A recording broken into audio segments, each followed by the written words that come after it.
life of His children.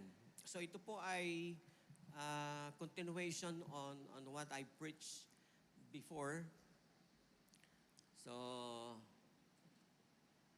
okay, kung hindi po mabigat sa atin, ay maaari nyo po akong samahan, muling tumayo. Yan, basahin po natin kung ano ang nakalagay dyan. Acts chapter 2, verse 1 to 4. Basahin po natin. When the day of Pentecost came, they were all together in one place. Suddenly, a sound like a blowing of violent wind came from heaven and filled the whole house where they were sitting. They saw what seems to be the tongues of fire that separated and came to the rest of each of them. All of them were filled with the Holy Spirit and began to speak in other tongues as the Spirit leads, enabled them. Hallelujah. Pagpalain po ng Panginoon, makaupo na po ang bawat isa. So, ang ating pag-uusapan ngayon ay pinamagatan na, asa na? Sige, click. Not just a church, but a movement of fire. Okay? Kung dati po ay narinig natin kung ano tayo, so ito po yung continuation. You are not just a church, but a movement. Okay? Naintindihan niyo po ba yung movement? O kailangan ba ng interpretation? So may movement, may paggalaw. At yung paggalaw na yan ay hindi basta-basta paggalaw. Yung paggalaw na yan ay merong ibang puwersa with fire. No? So it is a movement of fire. So in these last days, kailangan ng bawat isa at ng mga colleagues natin sa labas ng trabaho natin, yung fire na iyan. Amen? Pag-uusapan po natin. At meron pong ilang mga chapter or verses na nailagay ko, palagay ko. Nandyan sa slide natin, yung Acts 1:8. Yeah, Acts 1:8. But you will receive power when the Holy Spirit comes on you. And you will be, yung highlight ko, my witness in Jerusalem, in all Judea, and Samaria, and the ends of the earth. Tapos yung Matthew 28, napalasak na sa atin. Matthew 28:19 and 20. Therefore, go and make disciple of all nations, baptizing them in the name of the Father and of the Son and of the Holy Spirit, and teaching them to obey everything I have commanded you, and surely I am with you always. Yan lang po ang nilagyan ng Panginoon na surely He will come with you always kapag sinusunod natin yung nauuna. Amen? Pero kapag hindi tayo sumusunod doon, huwag kayong umasa na ang Diyos ay sasamahan kayo. Amen? So, to the very end of the age. Amen? Kung kasama natin ang Panginoon sa buhay natin, walang sino man ang laban sa atin. Amen? Amen? Kahit na kaguluhan yan, kahit na meron pong mga warning ba yun? O alert na pinost sa amin, sa GC po namin, yung mga pastor. Ang sabi po doon, avoid using yung place of event, no? Sabi niya, naku, mukhang delikado ka ako Mukhang titigil yata kami. Kailan lang? And then, sabi doon ng mga ilang nag-comment, sabi niya, no, we will not stop. Sabi ko, yun ang gusto ko marinig. We will not stop on worshiping the Lord. Kasi ito lang yung pagkakataon talaga na makapagpasalamat tayo sa Panginoon. Amen? Ito lang yung pagkakataon natin na ma-express natin. Kaya nga tayo, hindi tayo nagsasawa na umawit sa Panginoon. Hindi tayo magsasawa na makinig sa Panginoon kung ano yung sasabihin niya sa atin. Amen? In every fellowship that we got, yan yung po yung ating pong ibinibigay sa Panginoon. Hindi tayo pumunta rito just for the sake of pumunta lang. Amen? Pumunta po tayo dito just to experience the Lord. Amen? Maramdaman natin, marinig natin yung sinasabi ng Panginoon sa ating pong buhay. Yan po yung mga dahilan po natin. Amen? Even we're living on these last days, no? Nandito na tayo sa last days. Imagine mo, pinag-uusapan na ngayon yung last days. Dati, nung una tayo mananampalataya, ang mga pinag-uusapan natin, siguro, ang mga naririnig natin, hinahamon tayo, naligtas kayo, maging masaya kayo, no?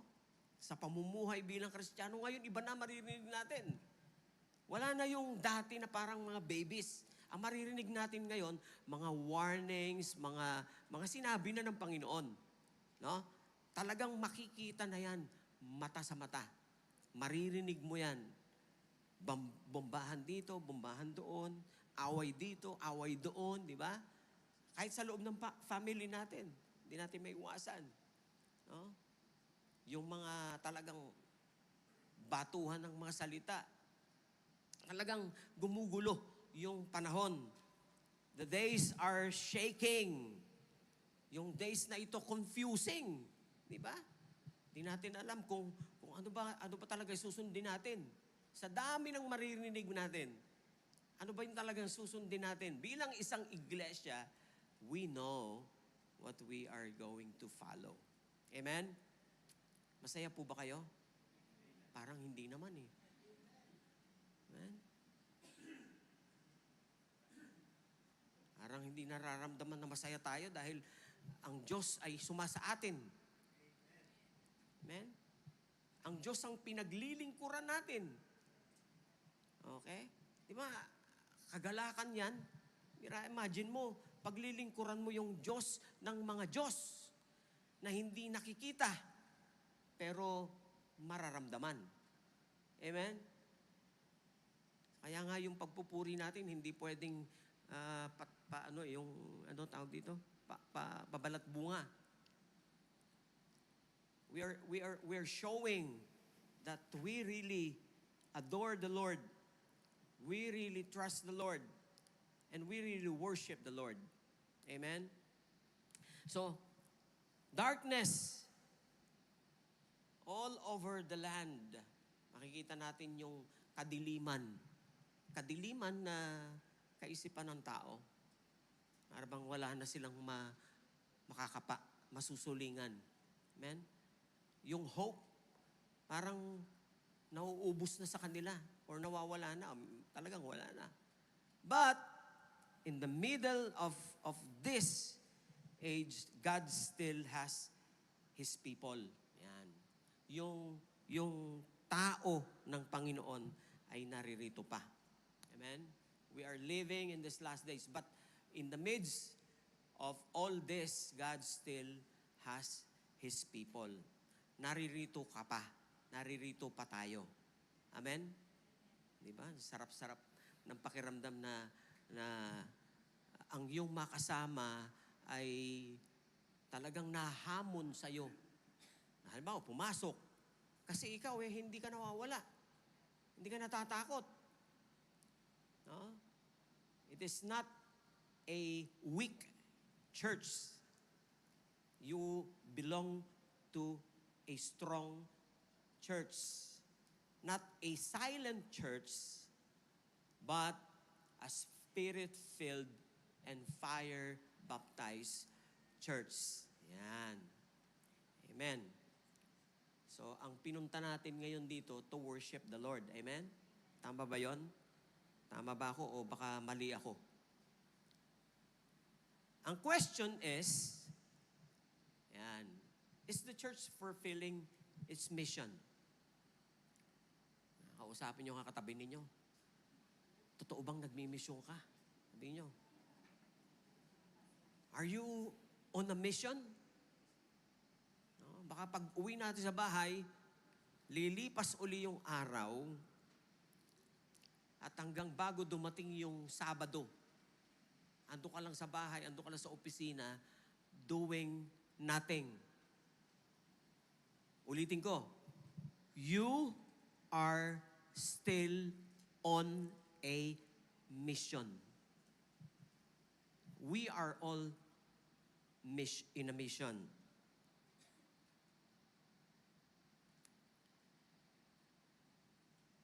Ano yung kasunod? Di ko alam. Ayan. Because the church was never called to gather. Hindi tayo tinawag lang ng Panginoon just to enjoy gathering. Amen? Nakaka-enjoy naman talaga yung gathering. Nakakasabik. Nakaka-bless talaga to gather all together. Amen? Lalo makikita mo yung kapatid na nabalitaan mo na medyo may pinagdaanan, tapos makikita mo siya, look at her. Amen? O, sino yung mga dumaan dyan sa mga pagsubok na yan? O hindi naman pagsubok, kundi ano ba yung pagsubok sa English? Trials. Test. Di ba? Yan dyan na ninakawan, pero nakangiti pa.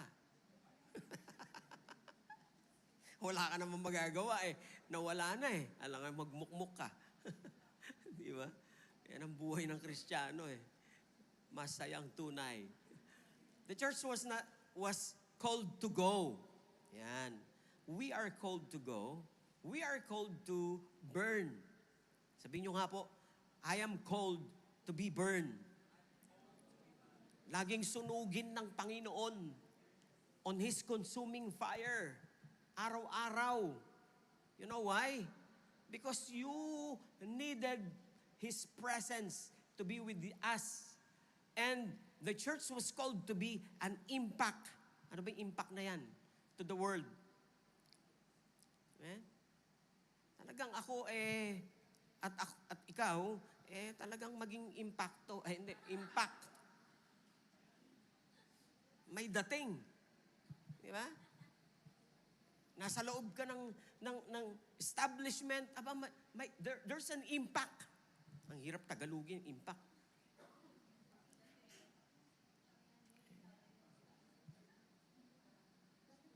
Talagang naiisip nila na matakbuhan every time that they have problems, meron silang malapitan. Amen? The church was born in fire. Yan, number 1. When the day of Pentecost had fully come, they were all filled with Holy Spirit. Okay? Hindi tayo pinanganak sa pangalan. Diba? As an assemblies of God. I know and I still remember yung first time that I have attended and I received Christ as an assemblies of God, naintindihan ko yon. Ala namang nagpapaiyak sa akin, pero umiyak ako. Because nakita ko yung sarili ko, ang layo ko sa Panginoon. Amen? At ang ganda-ganda, dahil hindi ko lang basta narinig ang Panginoon, ang salita niya, naramdaman ko pa. There's an inner force within me na alam kong iyon ang naging dahilan why I am born again. I was really born in spirit. The church did not begin with strategy. Hindi tayo nagsimula sa isang strategy. It begins with supernatural fire from heaven. Amen? Ang disciple noon sa Acts chapter 2, bago sila bisitahin ng Espiritu Santo, they are all afraid. Bakit nga ba? Kasi nung unang panahon, di ba, ilan lang doon, sila Pedro, talagang atat na to go and tell the whole world what they needed. Pero sabi ng Panginoon, wait. Pinahalagahan ng Kristiyano noon yung pagdalaw at yung pagsama ng banal na Espiritu. They were hiding, they were uncertain, but when the Holy Spirit comes, everything changed. Fear turned into boldness. No? Yung dating takot na mga mananampalataya, pagka nabisita ka, pagka talagang ikaw ay napuspos ng Espiritu Santo, mawawala yung takot. Amen? Weakness turned into power. And silence turned into proclamation. Church can hear this. If we lose the fire, we lose the mission. Kapag ka po nawala na sa atin yung fire na yan, yung init na yan, mawawala na rin sa atin yung pagmimission. And we need His touch, His fire into our lives. Number 2, church is empowered for nothing else but for the mission. Acts, you shall receive power. Sabi dyan, ano? The word power is dunamis or explosive. Yan ang ibig sabihin. Yung natanggap mo ay explosive yan. Kung natanggap mo na. And it will teach you to have this supernatural ability. This is not human strength. This is the Holy Ghost power.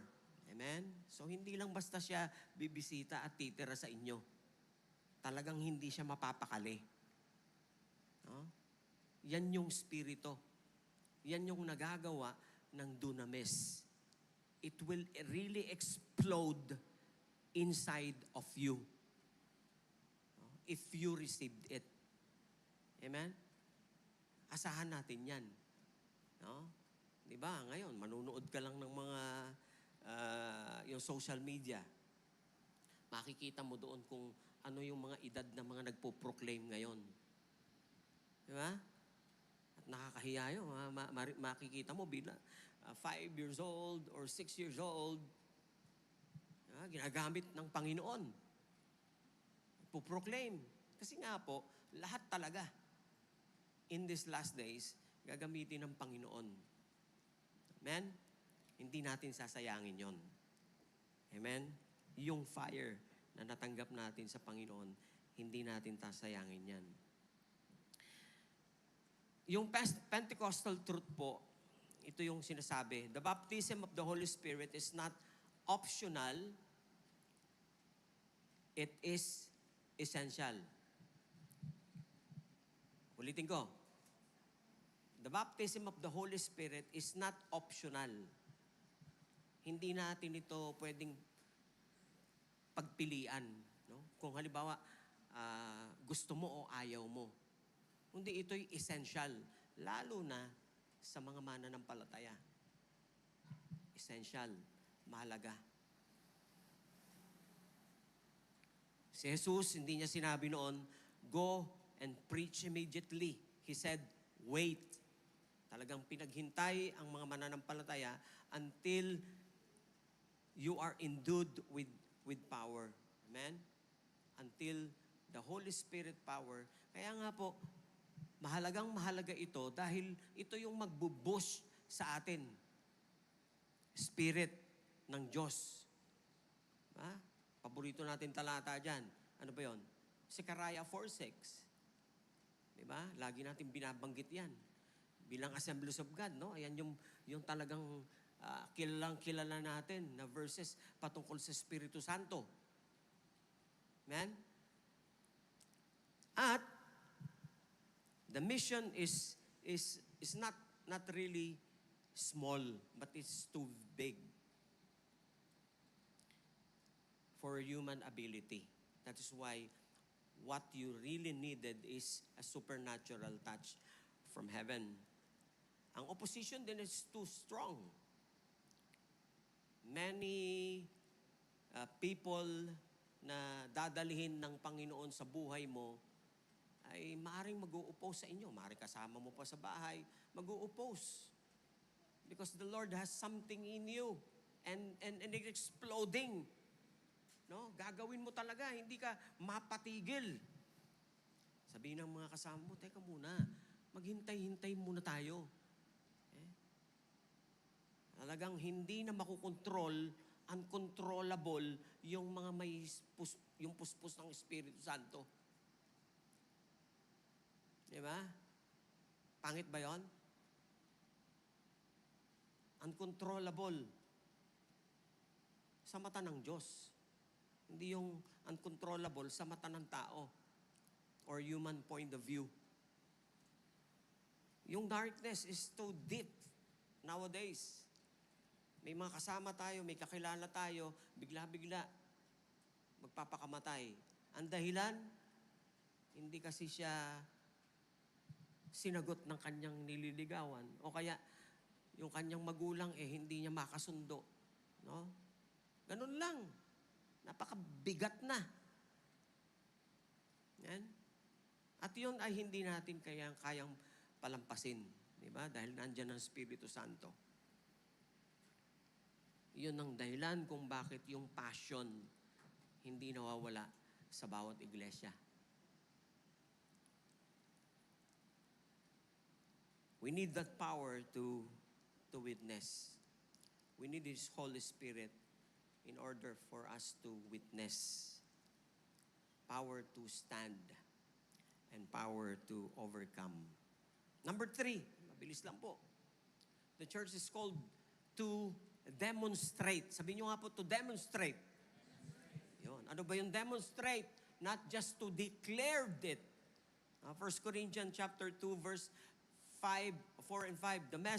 My message was not with wise word, but with a demonstration of spirit and power. Oh, yun. Diba? Once you are declaring declaring the word, there is a demonstration, sabi, with spirit and power. Diba? Kaya nga, yung mga mananampalataya kapag ka may sakit, yung may sakit na lang, di ba? You don't need to call your senior pastor or your leader. You are the one who is invited by that person. So may buong tapang na pupunta yung taong ito at papanalangin siya. May problema yung kapatid, may problema yung kaibigan. Ikaw mismo ang pupunta doon dahil you are not just go there alone. Alam natin yan. Di ba? Kaya nga, walang sino man ang makapagsasabi sa Panginoon na, Lord, samahan mo ako. Bakit mo ako iniiwan? No. Kanina nga, inawit natin He never stop working. Diba? Even when I see you, blah, blah, blah. Diba? He never stop working. Diba? Wala siyang planong tumigil. Diba? Kahit na ikaw, dahil siguro ikaw, naubos na yung luha mo, naubos na yung salita na pwedeng na makapagpakumbins sa Diyos.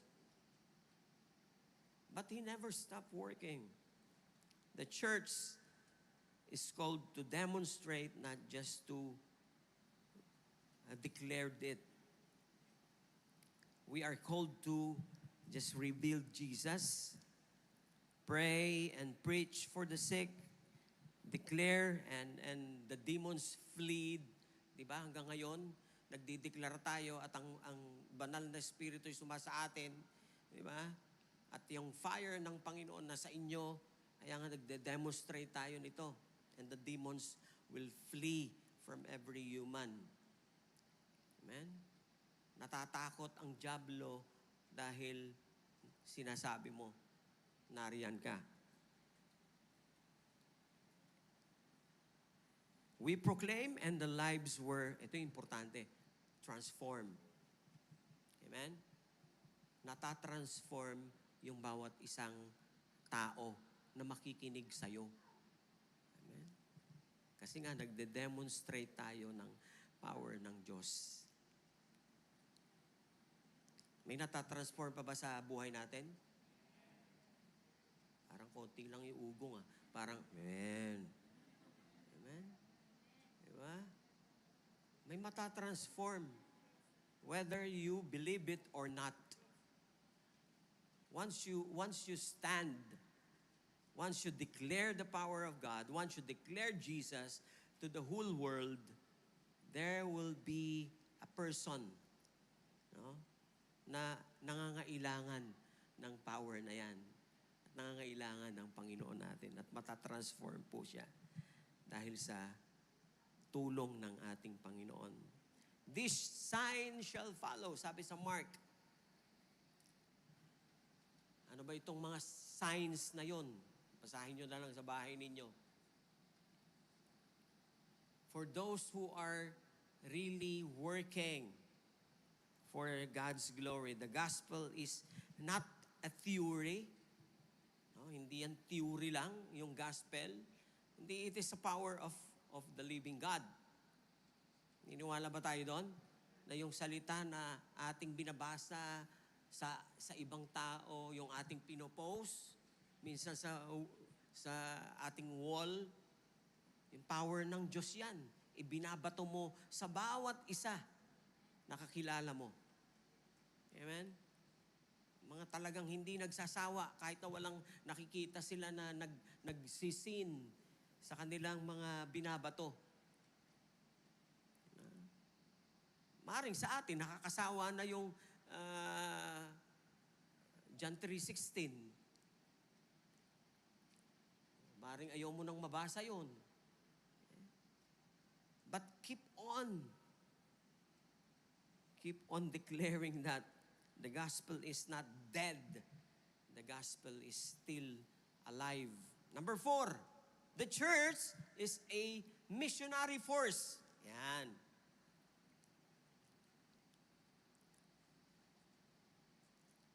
May puwersa bang mararamdaman dito? Missionary force! Wala. parang ayaw na, teka, puwersa ba ako? Missionary force! Intindihan ba natin yan? Yung word na yan, missionary ako. Oh. Missionaring hindi galing saan, kundi pinadala ng Panginoon. Amen? We have a active mission. Kaya dapat, yung buong isang linggo natin, talagang punong-puno ng pagmimisyon. Maraming paraan po yan, pagmimisyon. Pag umuwi ka dito sa bahay, at magsasama-sama tayo, mga pagod na pagod. Di ba? Kasi nag-mission, nag-pray. Meron siyang kaibigang makulit. Hindi talaga kumikilala sa Panginoon. But he never stopped. He never stopped convincing that person. Because he is a missionary.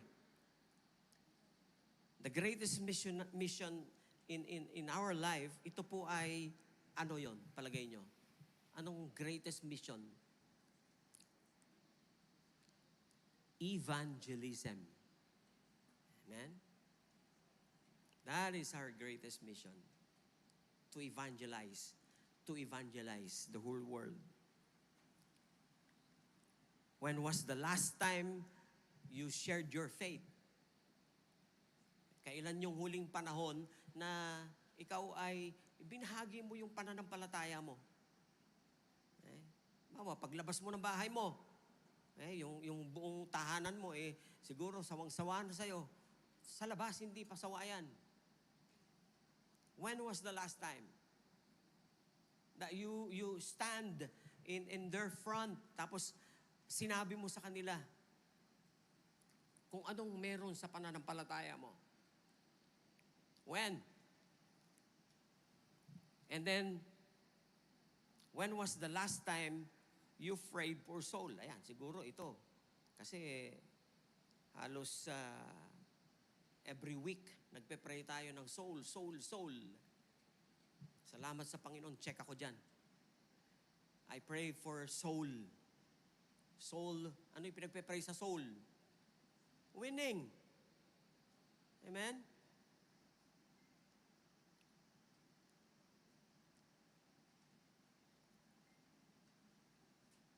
Pentecostal fire is not just a feeling, it is for reaching. Yung fire na tinanggap po natin at tinatanggap at tatanggapin natin, ito ay magtuturo sa atin to reach out. The fire is ang totoong kapangyarihan ng Diyos, ang fire ng Panginoon, ito'y totoo. Amen? That's why when we have this altar call, pinapalapit kayo to receive the fire, not just a fire from the speaker. We are waiting for His fire to move us. Amen. Hallelujah. Ito yung magpuproduce ng compassion for the lost. Amen? Yung nawawala, namamatay-matay na compassion sa buhay natin.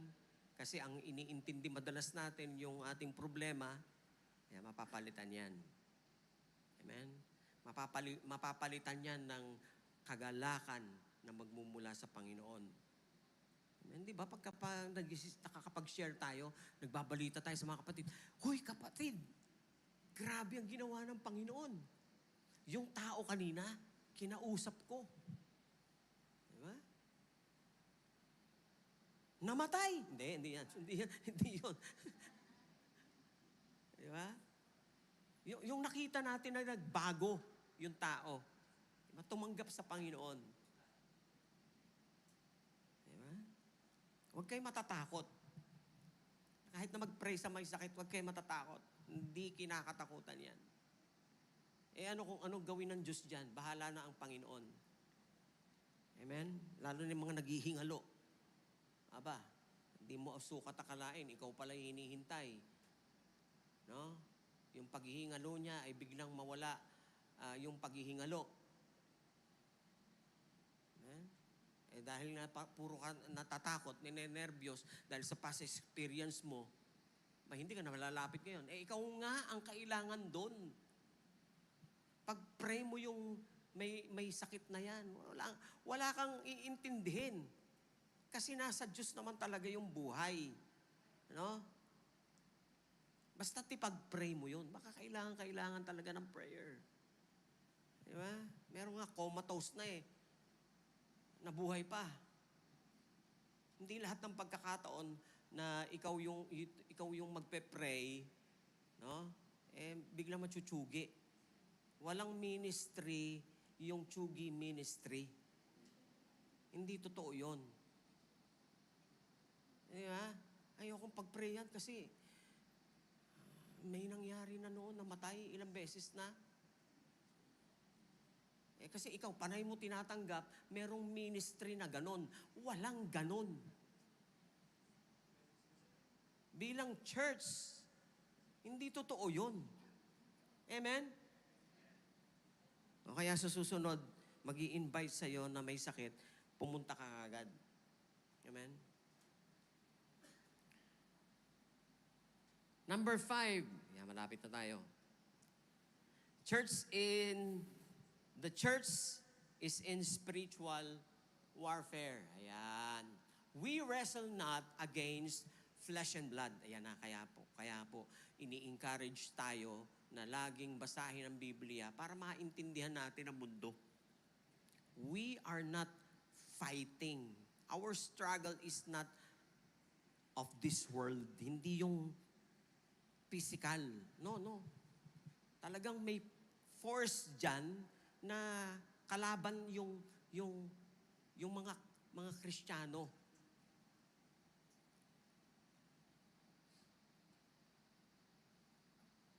Yung nasa mission na church is not easy because the battle is there, spiritual.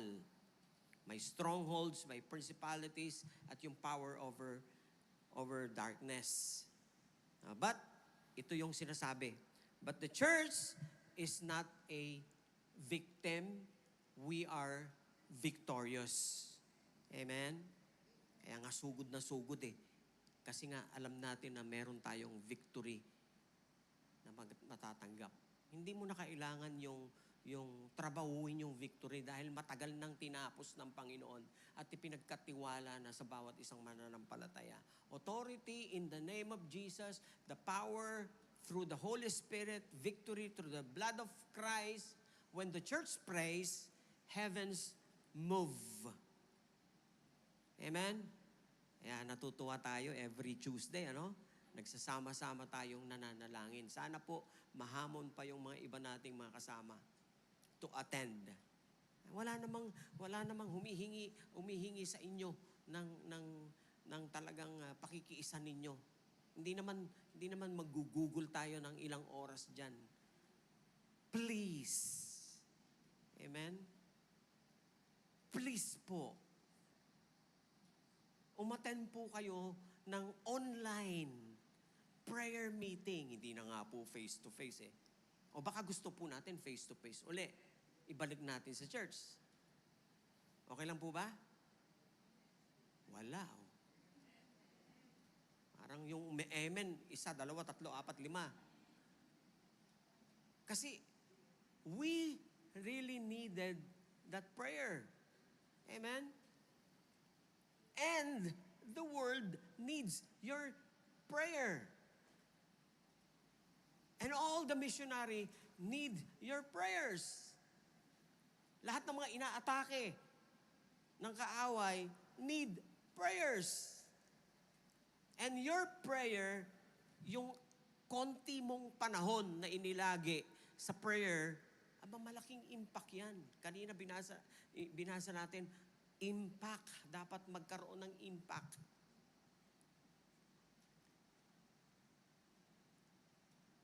When the church declares, hell trembles. Amen? Niniwala tayo dyan. Kapag ka bumuka yung bibig ng isang mananampalataya, nanginginig na yung kaaway. Pero kapag ka timid lagi yung ating bibig, natatakpan yan ng trabaho, tatakpan yan ng problema mo, natatakpan niya ng pressure mo, no? Kaya wala kang lakas ng loob na ibukayan sa sa ibang mga tao, yung karanasan mo. Okay? No. The church is in battle. Amen? Kaya nga hindi tayo dapat tumigil. Last. The church must burn until Jesus return. Mahaba po yung 1 Thessalonians 4:16 to 17. But it says there, Jesus is coming back. Amen? Natutuwa ba kayo dyan na darating na yung Panginoon? Sino yung natutuwa na? Talagang natutuwa kayo? Talaga. Talagang nag-uumapaw yung kasiyahan ng mananampalataya. Naghihintay. Ako talagang gusto kong dumating na yung Panginoon. Baka dumating pa yung tribulation. Sino po ba naniniwala dito ng pre-tribulation? Narinig nyo na ba yan? Pre-trib. Bago pa yung mararanasan ng mundo na hirap. Ito, wala pa yan eh. Konti pa lang yung nangyayari na to. Hindi pa tayo nagugutom, hindi pa tayo napapersecute talaga. Hindi pa yan. Maaring walang gasolina. O yan. Yan lang siguro. Okay? Hindi pa yan. Yung talagang persecution na binabanggit ng Biblia. Na nandiyan yung babalatan yung isang Kristiyano, buhay pa, tatanggalan ng kuko. Yan yung persecution.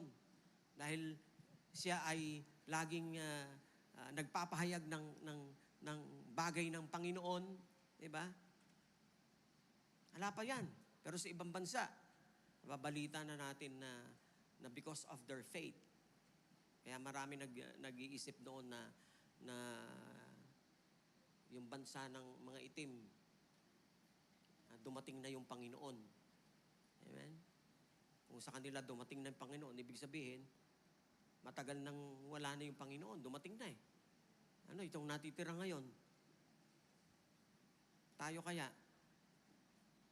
Wala pa tayong nararanasang mabigat eh. Wala pang pinagbabawal. Wala pang binabantaan. Meron na. May narinig ako. Binabantaan yung isang empleyado na huwag mag-share ng kanyang faith. Salamat sa Diyos. Gusto niyo marinig kung sino yun? Mamaya. Papalapitin natin dito. Diba? Kasi nagsishare siya.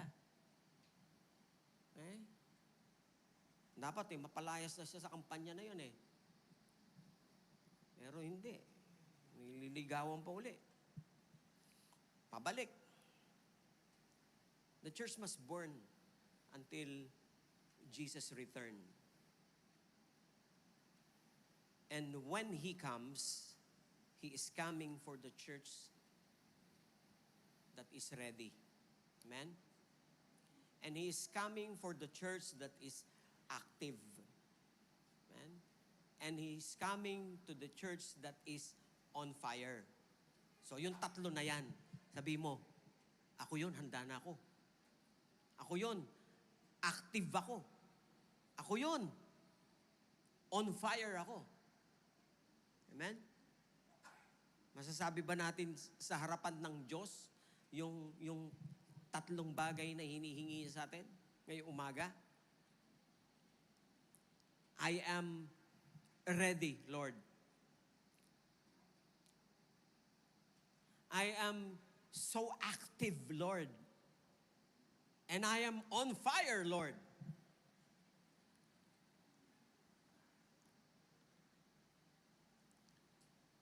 We don't have time to be lukewarm or distracted, yung comfortable, yung mga comfortable na. Ayaw na umuwi sa Pilipinas kasi uncomfortable ang Pilipinas. So dito sa UAE, talagang andito ang buhay. No? Diba? May mga ganyan tayong kaisipan. O maaaring komportable na sa kanyang trabaho. 5 days in a week. Sumasahod. Purihin ang Panginoon.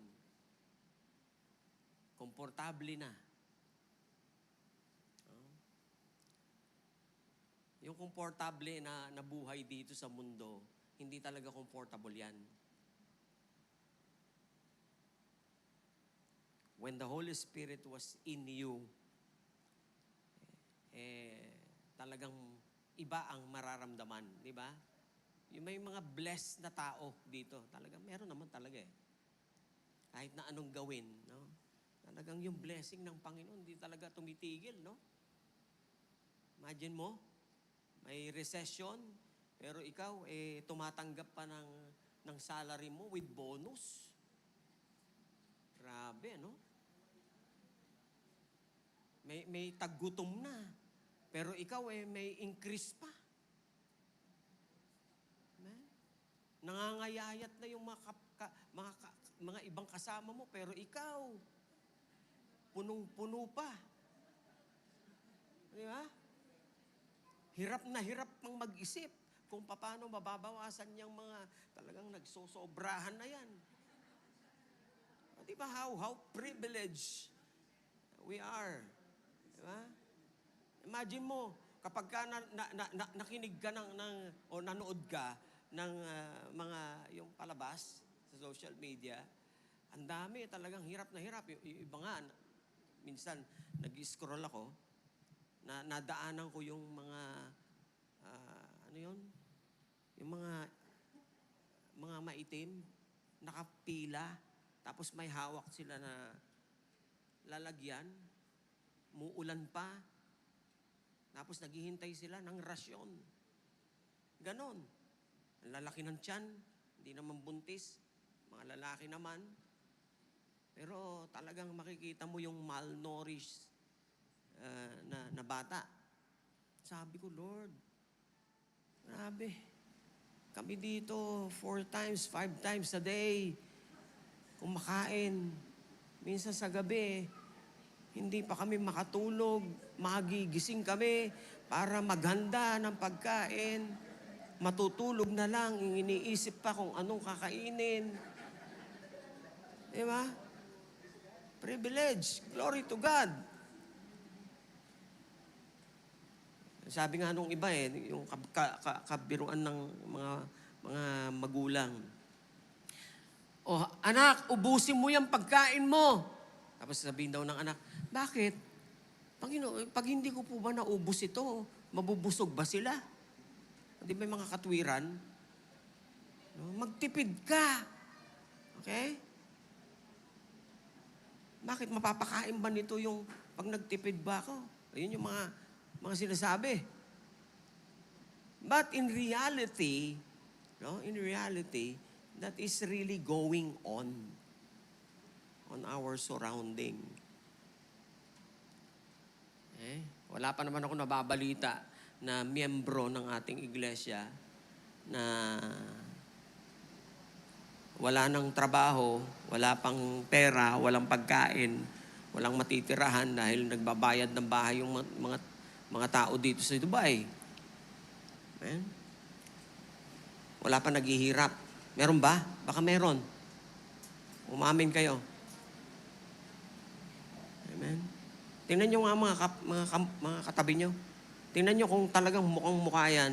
Talagang hirap na hirap. Tingnan nyo. Tingnan nyo kung talagang pag napigaan nyo yan dito, wala ka nang makukurot.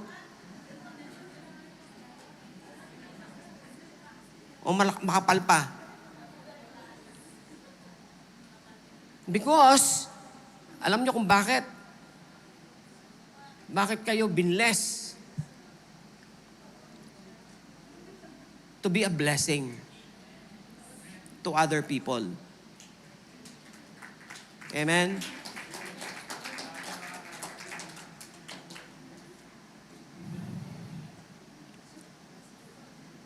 Ang church po, ito ay movement ng banal na espiritu. The church is a movement o a Holy Ghost movement to preach the gospel, to demonstrate the power of God, to reach the lost, and to prepare His return. Amen. I took long. Tayo pong lahat ay tumayo. And finally, ito po. Ito'y declaration. We will declare it ngayong umaga.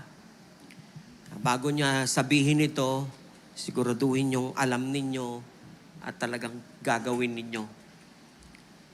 Sabi diyan, I am a part of the church. I am filled with the Spirit. Kung hindi pa, be filled. I will fulfill the mission. I will burn for Jesus until He comes. Maging prayer po ng bawat isa ngayong umaga. Hindi lang po tayo niligtas ng Panginoon para makasama niya, kundi binayayaan niya po tayo ng banal na espiritu to use for His glory. Inaawit natin kanina, di ba? Ano yung pamagat nun? Ha? I did myself? I gave myself. Kala ko I did myself. But myself, never good enough. Ha? Ayaw ba yun? Hallelujah. Let's declare that. Hallelujah. I am His church. I am filled with the Spirit. And I will fulfill the mission. I will burn for Jesus until He comes. Hallelujah. Glorify your name, O Jesus. That is what we are praying for this morning, Lord God. To really be filled with your Spirit. Panginoon, bawat isa sa amin, O Diyos, ay puspusin mo, balutin mo ng iyong banal na Espiritu. Hallelujah. And we can boldly say and offer to you our lives, Panginoon, when the Holy Spirit comes on our way. Burn every one of us with your fire. With your fire that really brings me to a mission. Hallelujah. Maraming salamat sa iyo, O Diyos, sapagkat alam namin na Ikaw ay hindi pa tumitigil. That is the reason why your church must not stop. We, as your church, Lord God, bless every one of us, Panginoon. Not just blessing us materially, but blessing us spiritually. Hallelujah. And Lord, kanina po we sang that song that we are offering our lives to you so that you can freely use every one of us. In this morning, Lord God, marami pa po kaming dapat na gawin. Panginoon, hayaan mo na ang totoong kapangyarihan at ang banal na Espiritu na nasa bawat isa sa amin, tulad nga po ng aming pong narinig, it will really explode into our lives. Panginoon, sumabog po kayo sa buhay ng bawat isa. Hallelujah. Ipadama mo sa amin ang iyong kapangyarihan at ang iyong presensya. O Diyos, sa umagang ito, hallelujah, we offer our lives unto you. Use them.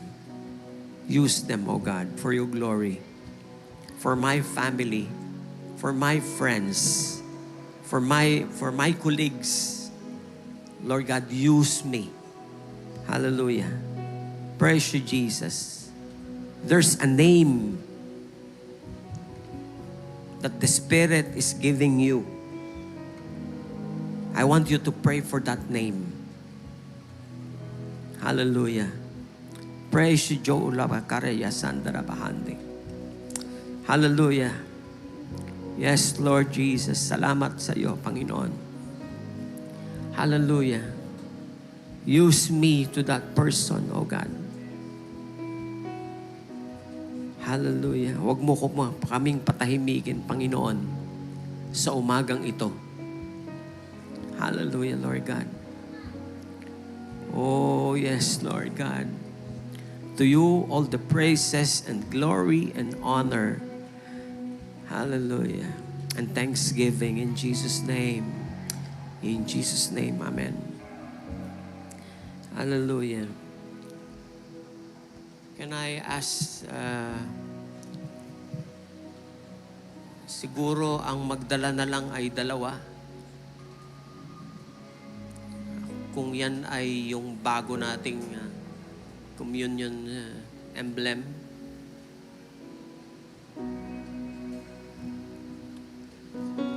Alright. Wow. Amen. We are so blessed by the Lord for having this. But before we take the emblem, let us really pray to God right at this moment. Ang tatanggapin po natin ay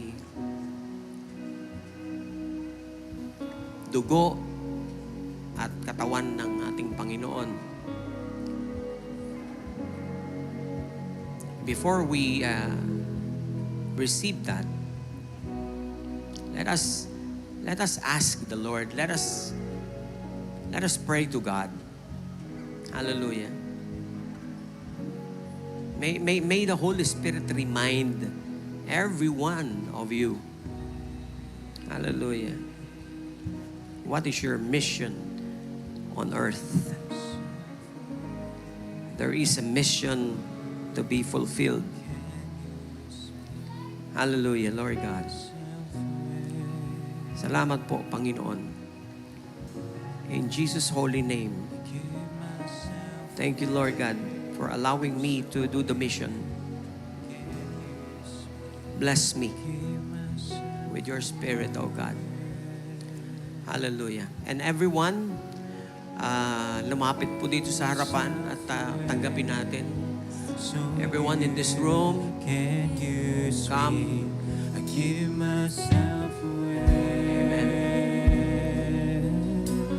Hallelujah. I give myself away so you can use me. I give myself away. Oh God. I give myself away so you can use me. Hallelujah. Myself away.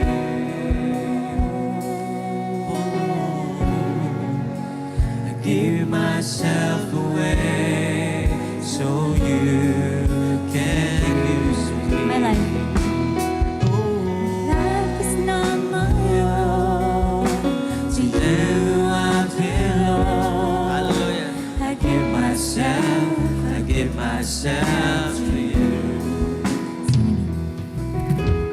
Life is not my own. To Okay. you I belong. So, hawakan niyo po muna yan. Give myself, At, myself to you. sige po. Give myself away. I give myself away. Okay, hawakan niyo po muna. Can use me.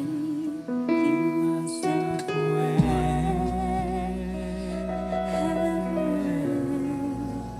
Give myself away. So you Alright. Ito po yan. Sa hindi pa po nakakaalam, dalawa po yung bukasan. Okay? Una po ay itong upper covering. You can open it slowly. Okay?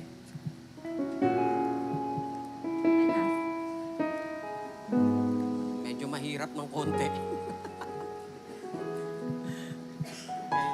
Plastic lang yung cover niya.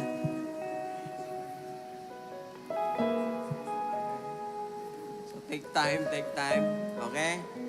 Okay. Ayan. O baka kami lang yung hindi nakakaalam. Kayo pala, alam nyo. Alright. Nailabas? Alright. Praise the Lord. Hallelujah. Hallelujah. Pasalamatan natin ang Panginoon for this thing that we are going to partake it. Holy Spirit, we are so thankful, Lord God, to you, Jesus, for what you have done in the cross. On the night before you will face the trial, the persecutions, ang paghihirap, Panginoon, lumapit ka sa iyong mga anak at sinabi mo, tanggapin ninyong ito bilang pag-alaala sa akin. These are the emblems that we are holding, Lord God. Bless this as we partake it. In the mighty name of the Father, and of the Son, and of the Holy Spirit. Amen.